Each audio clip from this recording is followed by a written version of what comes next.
What is going on, YouTube? It's Evan checking in again with another video, and I want to welcome you to the University of Aesthetics YouTube channel. So thank you guys for watching, and thank you for all the support so far. I know my channel is just starting out, so just want to thank you all for that.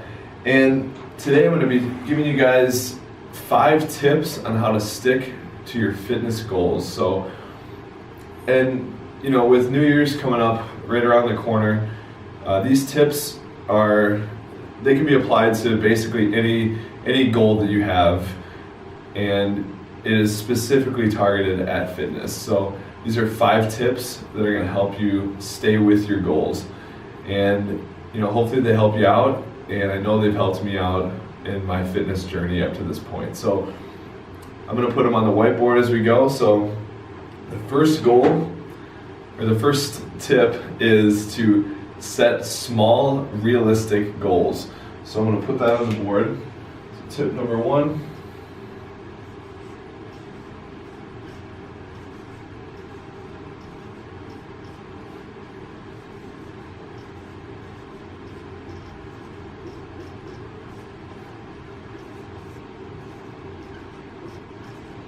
All right, so like I said, set small, realistic goals. Now what I mean by this is a lot of people, when they start out on these, you know, especially with a fitness New Year's resolution, they're very motivated to make a big change in their life. And you know, obviously starting a new year, it's a time to, you know, you have a clean slate to start out and try to achieve these goals. But you know, a lot of people will have these huge goals that are a little bit unrealistic. So let's say maybe it's a high school kid, you know, he's out for football, and his goal is to bench press 500 pounds this year, or you know, in general, just I want to eventually, maybe in 6 months, I want to be able to bench 500 pounds. And let's say right now that same person is only benching like 135. So it's just a little bit unrealistic of a goal. You know, I'm never one to be like, you know, you can't achieve this, but you know, what tends to happen is that when you set a goal that's that big, when you don't achieve it because it's a little bit unrealistic, then you get completely discouraged, and then you just kind of scrap the whole thing in general. So the idea behind setting these small, realistic goals is that maybe you have a small goal for each week. So let's say, you know, for this week you want to lose, you know, half a pound or 1 pound this week. That's the goal that you're focused on. You are set on losing 1 pound this week. If you can hone into that one goal, you know, just think about it this way. So let's say you lose that 1 pound, you achieve that goal, you get that sense of accomplishment and pride from achieving it, and then you keep it going. So then the next week I'm going to lose another pound, and over time, think about it, over, you know, let's say you're really getting into it and you're starting to lose more than 1 pound per week, you know, but you're still just focused on that small goal every week. Over time, you know, achieving those small goals is going to build to a total loss of maybe 25 pounds over maybe 20 weeks. And you know, it's like, wow, you know, I just stuck to that small goal, and you know, I achieved it every week. And you know, if you don't achieve it, it's not that much of a loss that you would totally, you know, scrap everything. You know, it's, all right, I only lost a half a pound this week. Well, you know, I'm still losing, so that's good. I need to just stay on it, you know. And over time, all of those small, realistic goals are going to build up to achieving the larger goal that you had in mind from the get-go. So, you know, you want your goals to be what we call SMART goals. So that is, it's an acronym, and S stands for specific, the M stands for measurable, the A stands for attainable, the R stands for realistic, and the T stands for timely. So specific, measurable, attainable, realistic, and timely. That's what you want your goals to be. And over time, those small goals that you're achieving are going to build together to achieve a much larger goal. And you're going to be so proud of that accomplishment. So tip number 1, set small, realistic goals. As you go, you can continue to change those and maybe make them a little bit bigger as you're achieving them. But one problem that I see so often is that someone will start a resolution or a fitness program, and their goal is just far too unattainable, and they don't achieve it as fast as they want to, and then they quit and they scrap the whole thing altogether. So you really want to make them something that you can achieve to keep you motivated and keep you going. So we're going to move on to step number 2, which is plan ahead.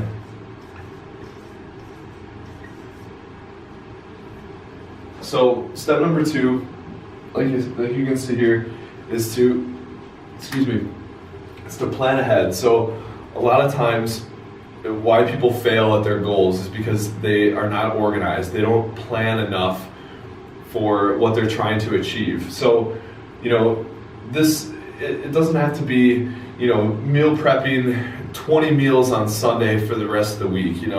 Obviously that would really help you out, but for a lot of people that's just unrealistic. They're not going to do that. And if they do, they might do it for 1 week and then just completely, stop doing that. So what I mean by this, by plan ahead, is, let's say you're going to go on campus, like if you're a student or if you're an adult and you're working a real job, let's say you're going to go to work.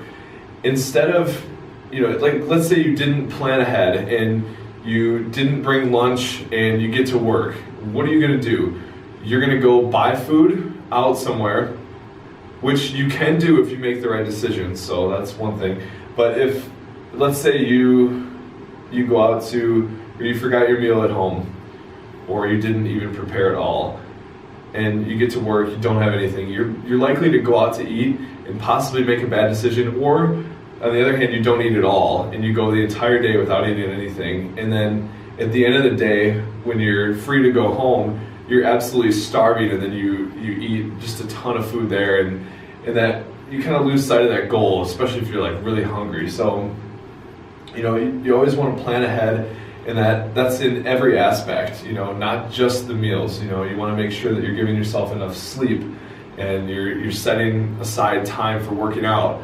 I know one thing, one of the barriers that a lot of people have to exercise is not having enough time. And if you can plan ahead and leave a chunk of your day open for exercise and make it a priority, then, by taking those steps to plan ahead and do that, then you're going to have that time blocked off, and it'll slowly become a routine that every day you're working out at that time. Maybe it's your lunch hour, maybe it's right after work. You have 40 minutes to go get a workout in. Something is better than nothing, and if you can plan ahead and leave out that block of time, then it's just going to only positively enforce your goals and what you're trying to achieve. So planning ahead is huge. Just think about when you get up in the morning, maybe give yourself a little bit of extra time to really think about what you're gonna do for the day and how much time you have to get things done. So that is step number 2. Next, we're gonna move into tip number 3.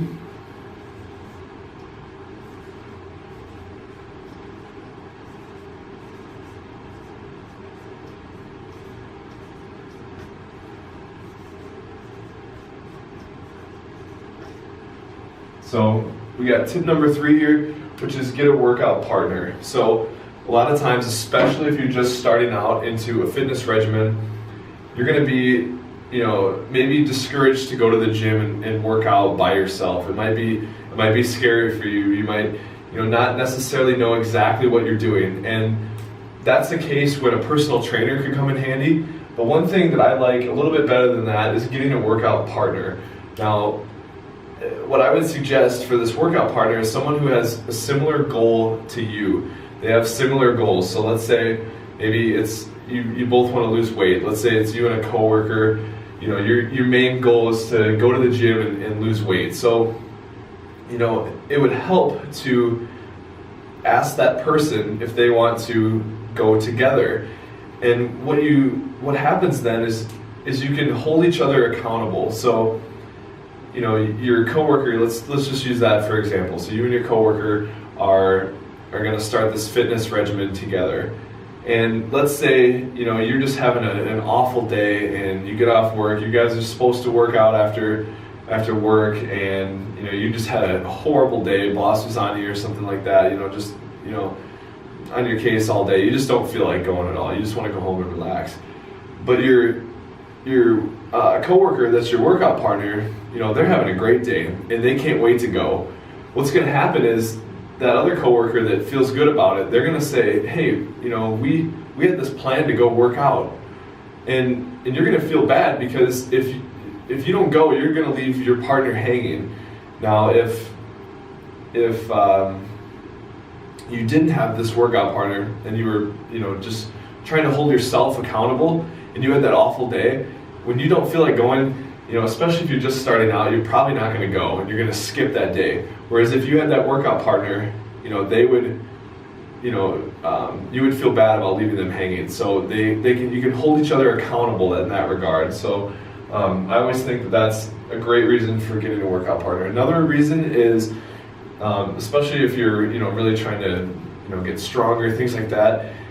If you have a workout partner that has a similar amount of strength to you, you're going to be pushing each other and kind of feeding off that energy to push the partner to go a little bit further. And there's a little bit of competition there, but it's a healthy competition because, you know, you're both improving, you're both pushing each other to your peak level of performance. So tip number 3, get a workout partner. If not, and you're just starting out, I would also suggest a personal trainer, which I'm going to probably make a video in the future about tips for choosing the right personal trainer and what you should look for in that. And you might be asking why I would, you know, or how would I know, but I'm a certified personal trainer as well. So that's a video that should be coming soon. But we're going to move into tip number 4. And this is a big one for most people here.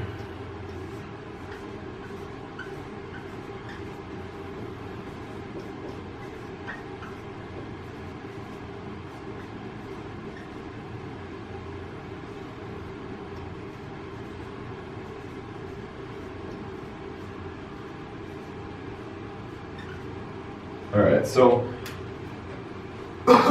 excuse me. So for tip number 4, you want to choose exercise you find enjoyable. And this one is huge in my opinion. This is probably the most important one here. So when a lot of people go into these resolutions, especially with New Year's, and it's because it's the winter time. So what a lot of people will do is they'll go to the gym and, you know, it's the winter, it's cold out, so you have to go to the gym to work out. That's what they think. So they'll get to the gym and they'll go on a treadmill and walk on a treadmill on an incline. You know, everyone's seen it before. I've done it for cardio for competitions before.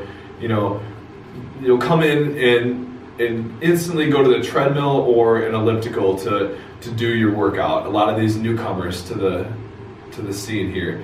And what that tells me is that they either don't have a proper goal in mind, because they'll just come in and use whatever. And the other thing it tells me is that they're not doing exercise that they necessarily find enjoyable, unless you like the treadmill. But what happens a lot of time is these people come in, they'll go on the treadmill, and they'll run on there or walk on there and expect these results very fast. And it's, you know, the treadmill, you know, it's not, maybe they're not burning that many calories, they're not really enjoying themselves at all. And what happens after, you know, 2 weeks of that, they just get completely sick of it, and then they're not seeing the results that they want, and they quit the whole routine altogether. So that's a problem. And my biggest advice with this is choose exercise that you find enjoyable. So let's say that, you know, you're trying to lose weight, and, you know, maybe back in high school you were really athletic in, let's say, basketball, for example, and you're trying to lose weight, and, you know, you're looking up research and stuff, and everyone's saying, oh, do HIIT cardio to lose weight, do, you know, fasted cardio on the treadmill, and do this and that, and all these structured regimens. But, you know, what would actually help the most is to do exercise that you enjoy, because you're gonna stay with it. You're gonna enjoy what you're doing, and it's going to keep you coming back to do more. And so my advice to that person would be, they were a good basketball player in high school, go play basketball for your cardio. I'm sure there's a local gym, a YMCA, something around the area where you live. Get some buddies, maybe you and your workout partner can go, maybe play like 3 games of one-on-one. And I guarantee that if you're going hard, that basketball game is going to be a great workout. And most of all, you'll have fun doing it. It won't feel like exercise. It'll feel like fun because you're enjoying yourself. And another one is like swimming. A lot of people disregard swimming as a form of cardio. And if you ever try to swim back and forth in a pool without stopping, it gets your heart rate up really high. So there's all these different ways to do cardio and do activity. And another one's hiking, And obviously in the winter, especially, moving into New Year's, it's cold outside, you can't do some of that stuff. But, maybe go skiing or snowboarding and don't take the lift, just walk it, There's tons of ways to get extra exercise in and it to be also enjoyable for you as well. So one that I love to do in the summer is my brother and I will go to a football field and we'll just run routes, and we'll do a route tree just nonstop. I'll go for the route, my brother will throw the ball, catch it, run it back, and then get on the line and do another route. And for me, that's really fun, and it's a great way for me to get my cardio in and be really active. And half hour to an hour just flies by. So, getting back to the point here, everything, you want to do something that you find enjoyable. If you hate the treadmill, then going to do the treadmill every day and trying to achieve these goals it's not going to work. You're gonna burn out if you don't like what you're doing. So for me, I love to weight train, so obviously I make my main priority to be weight training, but there's tons of ways to get activity and exercise in, and it doesn't have to be like a bodybuilding set regimen, especially if you're just trying to be fit. Doing something like basketball or swimming, biking, all these outdoor activities that you can do that are still activity, and they're going to help you be more fit than you were if you weren't doing anything at all. So finding exercise that choose an exercise that you find enjoyable is very important. And the last tip is track your results. So get low here.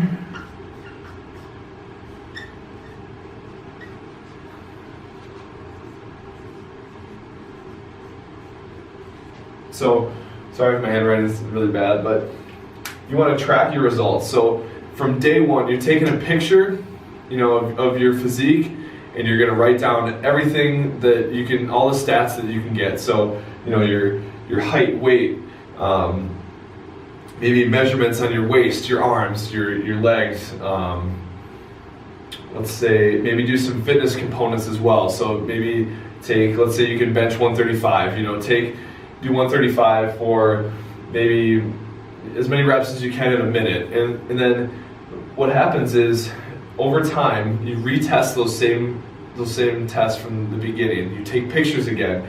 And if you're setting these small goals and doing all these steps up to this point, you will see results, and that's going to motivate you a lot. And let's say you lost maybe a ½ inch on your arms. If you're trying to lose weight, if you're trying to bulk up, let's say you gain a ½ inch on your arms.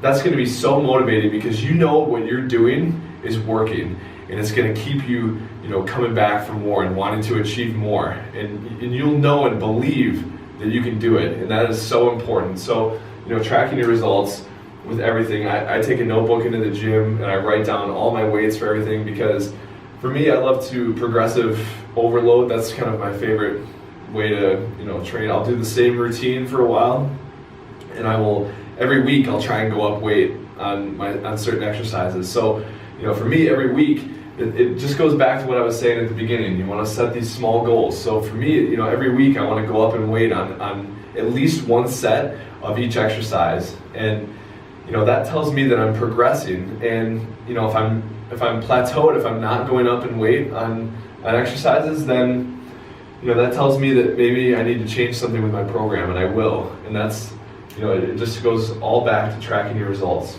And after let's say you've been sticking with it for 6 months, half a year, and you go and you look back to day one, you're going to be so surprised at how far you've come.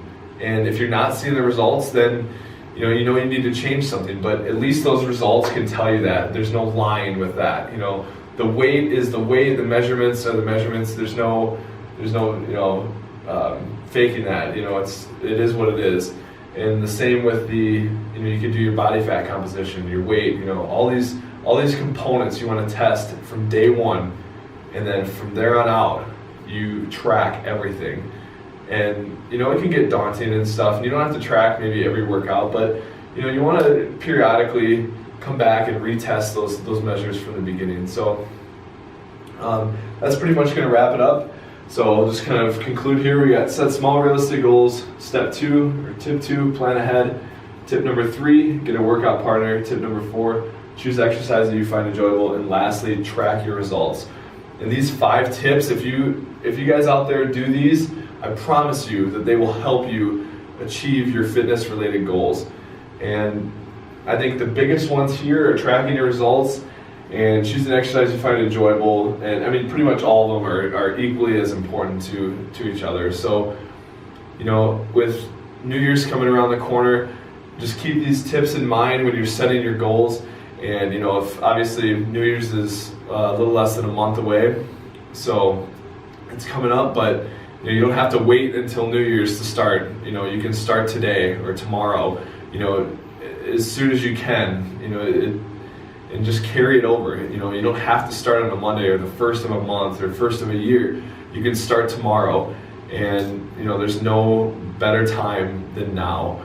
And my big thing is fitness and health should be part of your lifestyle. They shouldn't be a chore that you have to do. You shouldn't, dread going to exercise, because like I said, you should find exercise or choose exercise that you find enjoyable. You should enjoy, going to exercise and enjoy feeling healthy. It shouldn't be a chore. And, you can go into nutrition and all these different aspects, which I will in later videos, but, the bottom line, you should enjoy being healthy and really just enjoy the whole process in general. It shouldn't be, obviously with bodybuilding, you can get into these crazy regimens where, your social life and family and all these things get jeopardized, and that's an extreme. But for the general public that just wants to lose weight or put on some muscle and get stronger, it doesn't have to be, this awful thing. You can make it enjoyable, and but you still have to put in the work. And these tips should really help with achieving your fitness goals. So, thank you guys for watching. I really appreciate it. And like I said, there should be some more tips videos coming soon, some more workout videos. And I need to get a really good microphone before I can do some of the interviews that I want to do. But, subscribe if you want to see some more information. I'm going to try to be putting out information definitely weekly and just giving you guys all the knowledge that I have, spreading that out to you guys out there. So thank you for watching again. Thank you for coming to the University of Aesthetics channel. And just like the video, subscribe if you want to see more content. And yeah, thanks again. So keep these tips in mind when you're thinking about setting your goals. So have a good one and stay swole, I guess. Thanks, guys.